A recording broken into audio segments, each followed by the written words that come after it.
আজহারি ভাই বাংলাদেশে টিকতে পারে নাই, চলে যেতে হয়েছিল। ওই সময় আমি একটা গান গেয়েছিলাম, মনে আছে? আজহারি আবার আসবে ফিরে কোরআনের ময়দানে, আমির হামজা সুর ছড়াবে ওয়াজে আর গানে। বলেছিলাম না, বলি নাই? মনে আছে আপনাদের? আজহারি আবার আসবে ফিরে কোরআনের ময়দানে, আমির হামজা সুর ছড়াবে ওয়াজে আর গানে। গোটা দেশ জুড়ে বলবে কথা কোরআন হাদিস থেকে, কোরআনের পাখি চেনা জানা সুরে আবার যাবে ডেকে।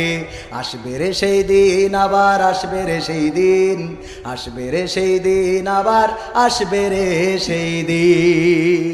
শুনিয়েছিলাম না, শোনাই নাই? আজকে সেই গান বাস্তবতায় রূপ নিয়েছে নাকি নাই? নাই।